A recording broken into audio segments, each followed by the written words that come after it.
উজু অবস্থায় মা যদি বাচ্চাকে দুধ পান করান তাহলে নামাজ আদায় করতে পারবে কি?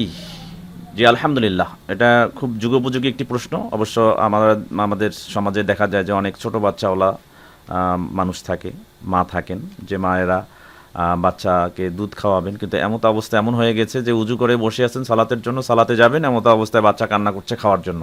তাহলে সেই ক্ষেত্রে উজু অবস্থায় কোনো বাচ্চাকে মা দুধ পান করালে নামাজ আদায় করার আগে তার উজু থাকবে কিনা, এটা হচ্ছে প্রধান প্রশ্নের মূল বক্তব্য।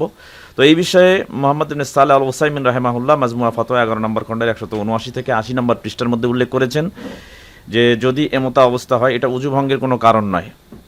কারণ মা যদি তার বাচ্চাকে দুধ পান করান তাহলে উজু ভঙ্গের যে কারণ রয়েছে সেই কারণের অন্তর্ভুক্ত এটি কারণ নয়।